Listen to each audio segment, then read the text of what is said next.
Christopher de Santiago with MMA Island. Today I'm joined by Dustin Scrappy Lampros, a 9-0 fighter out of St. Louis, Missouri, fighting by way of Florida. Returning at Shamrock FC 362 later this month. Dustin, how's it going today, man? Man, it's going great. I'm happy to be talking with you. It's been a long time, Chris. Of course, man. Pleasure's all mine. How happy are you to be back? 18 months or almost 2 years, yeah. September 23 was the last one.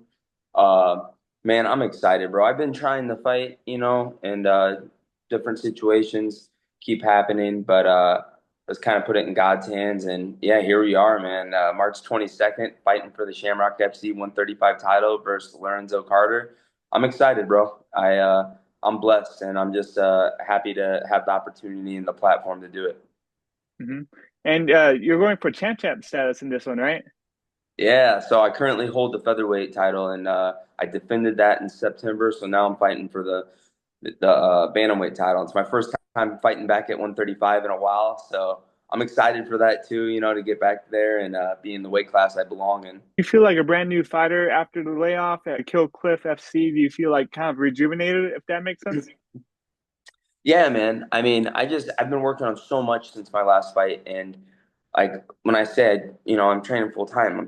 I'm there training every day, twice a day. And I'm learning so much, and I have such hard sparring rounds in Killcliff that it feels like I'm fighting. You know what I mean? So I'm still in there. I don't believe in ring rust. I've never had that problem. But yeah, I feel very very confident. My training is just this past, especially like the past 6 months, has just been really incredible. So yeah, man, I'm excited, and Killcliff has been huge to my credit or to credit them. hmm I definitely want to ask you about outside of the fight, about one more about the fight. Lorenzo Carter, I believe he has some kickboxing fights. What do you know about him ahead of this fight? Yeah, Lorenzo Carter. This popped up. They said he was supposed to fight like last weekend. His opponent, uh, his opponent ended up getting hurt, or no. His opponent fainted at weigh-ins or something. Something had a bad weight cut. They couldn't fight. And this was right when my opponent pulled out. And yeah, the stars aligned, man. And he said he was down the fight, and I was too. And yeah, that's how this fight kind of basically happened. And as far as knowing about him, I mean, I've seen some pictures and a couple clips. He looks tall. He's like 5'11". He's like a tall southpaw. Um, from what I saw, maybe he doesn't fight southpaw all the time, but looks like a striker. Like you said, he has a lot of kickboxing fights. It's exciting, man. I mean, my style at Hillcliff is, a lot big striking gym, kickboxing. Uh, Coach Henry Hoof, a lot of our training is around that. So I'm excited to go in there and mix it up with him. I don't know a whole lot about him, but he looks tough, and yeah, man, I'm ready for the challenge. This has all the makings of a great fight. I guess, do you feel like this has to be the fight to get you into the UFC? I mean, at this point, 9-0, 30 years old, you found the Ultimate Fighter. Do you feel like this is the one? Yeah, I believe it could be the one. I try to stop worrying about that because I've worried about that for too long. But yeah, I think this fight, if I go out there and have a good performance, get a good highlight reel finish or whatever the case may be, just go out there and fight a good fight. I think this definitely could be the one. Like you said, 30 years old, 10-0, almost all finishes. Uh, yeah, I definitely think it could be, but I stopped thinking about it and worrying about it so much because it was just bringing me down, thinking like, oh, I'm getting older, and I'm not signed to a big promotion, but I just believe that God's got a plan for me, and I just put it in His hands, and I sit back and control what I can control, and be the best version of myself that I can be, and I think everything will happen the way it's supposed to be. And you got saved in 2023, right? Yeah. Yep. Awesome, man. Congrats with that. How has that been? Like, how's your relationship with the Lord been with you? And then, obviously, how does that change you as a fighter? Man, I appreciate you asking that. That's huge to me. Uh, you know, this goes back to when I took that fight and for my first fight at 145 when I fought for the title. That was around the time I came back to the Lord and found Jesus. I was feeling so empty for so long, man. I just didn't feel fulfilled, regardless. I was 7-0 at the time, and I felt so empty. And I prayed to God. I said, "Shut fighting down if it's not what you want me to do, right?" And close the door on it. And that's how like I prayed on that, and then was gonna turn the tickets back in. It's like, oh, not meant to be for this fight, and maybe I'm gonna take some time off and just try to work on myself. And then it was like God was saying, no, no, no, no, wait, I want you still to do this. You're still gonna fight, but at the same time, I want you to do more, right? So like I felt like up to that point, fighting wasn't enough, man. I just felt so empty, like it's only for me, for Scrappy. I'm the man, and I just kind of that was played out, like I was over it. Like I didn't really care, and I started praying and praying because I thought to myself, I've done everything that I want to do. I'm like, I gotta start living for something bigger, and then, so I just prayed on it because I go, well, I haven't, tried to really have a real relationship with God, even though I went to church my whole life growing up, twice a week. I just never had a relationship. I never understood it. I never paid attention. It just was something that I did because my dad took me. And then, yeah, man, I would say in 2023 is when I realized, like, wow, Jesus is real. And I wanted to start living for him and like for the will that he has for me. Instead of what Scrappy wants, I want to live for God and, do uh do his will or whatever his path is for me. And that's something I prayed on a ton. And then that's kind of how like the next thing I know, I started doing the predator catching. And I'm not saying, I don't know, maybe it's everyone says God's work. I don't say that, but maybe that is, I prayed on God. I said, feel like I'm meant for more. I feel like there's something else I can like do with my time and myself. And yeah, that's how that came along. Like it just came out of nowhere. And I met my good friend Ryan Montgomery around the same time or a little before, and we started 561 PC. And yeah, man, I almost feel like it's heaven sent. Like I just feel like sometimes fighting isn't enough, and I hate being selfish and just doing everything for me.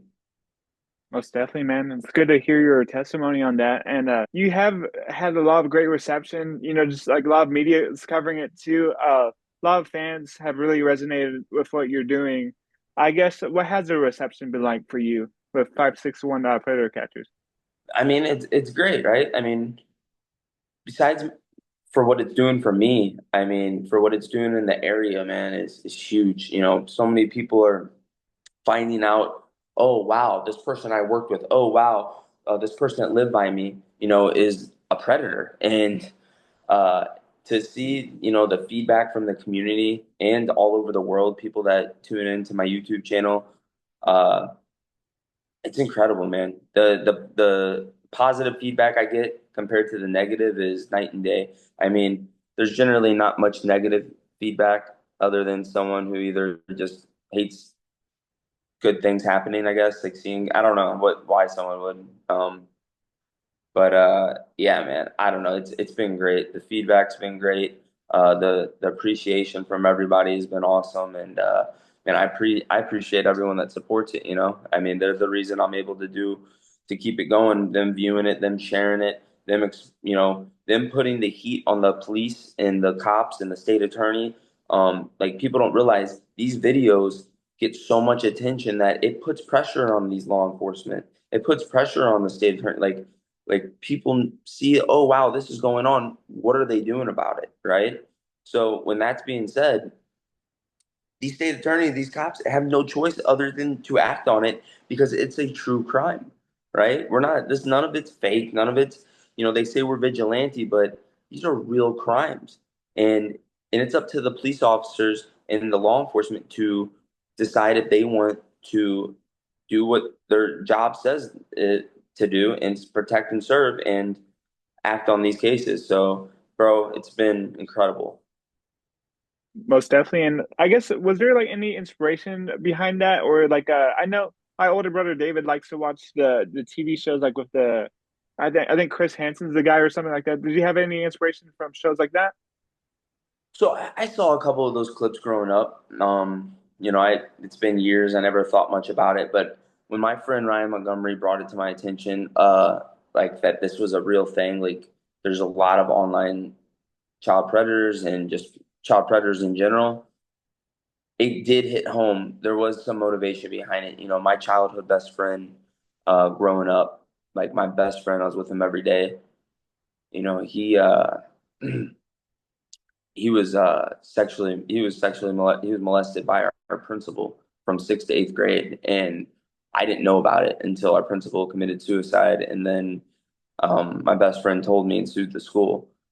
And also, my mom was a victim of it when she was like 13 years old. So yeah, when my friend approached me with this and said, "Hey, we could be a difference and go out and do this," I had no idea about it before, and then I was like, "Yeah, let's do it. I'm in." You know, and because when he said it, I kind of started thinking about like the people in my life that have been in these situations, and I know what it did to my best friend. It, completely changed his whole life. And for me, if I have the time and the ability to go out there and make a difference, and this is something I prayed on to God, like, hey, use me as a tool. Like, let me somehow be, a plus to society in this world. Like, I want to do more than what I want to do for myself. Um, yeah, I mean, I don't know, man. In other than those situations, I don't even think. I mean, I just feel like anybody with a heart and a mind and the time and able would want to do it, right? And if not, like, Most I don't definitely. know. It's just like I don't need much motivation. Like knowing the circumstances, knowing what these people are out to do, that's the motivation enough to be able to, potentially even protect one kid in the whole mission. That's mission complete. And it's happening every day, and a lot of people just don't know about it. We don't see it on the news that much, and it's happening. But yeah, good on you, man, for taking a stand against all those people. But yeah, man, it's good to Exactly, hear. though. You don't see it. So if you didn't see videos and you didn't know, you would never know what's going on, right? And then the next thing you know, it happens to your neighbor, it happens to someone you know or your relative, and then it's too late. But hopefully our videos, and if you haven't noticed since we started doing this, and I'm not taking any credit by any means. There's been Alex Rosen, DAP, all these groups have been doing it way before me. But it's like wild to see like the past 2 years how many different people are trying to do it now, and YouTubers and everything. It's interesting, But yeah, man, I think if I think it's worth my time, you Most know. definitely, man. Well, I think that's all the questions I have for you, Dustin. I just want to thank you again for the time and the testimony, man. Is there anything that you want to say to the Scrappy fans out there ahead of your next fight? Man, I just thank everybody for the support. Not only with my fighting career, but with 561 PC, just all of it together, guys. I'm so blessed to have everybody, support me in what I do, and I can't thank you guys enough. But yeah, if you want to keep up with me, go to my YouTube channel at 561 Catcher, or find me on Instagram at Scrappy135 MMA or at 561 PC. You can keep up with everything that's going on with me. But yeah, guys, I can't thank everybody enough. Listen, MMA Island, the fastest rising ever. And Used the to be. man Chris right here is the reason for it. And he is back on the saddle, behind the driver's seat. Shout out to Chris. Shout out to MMA Island.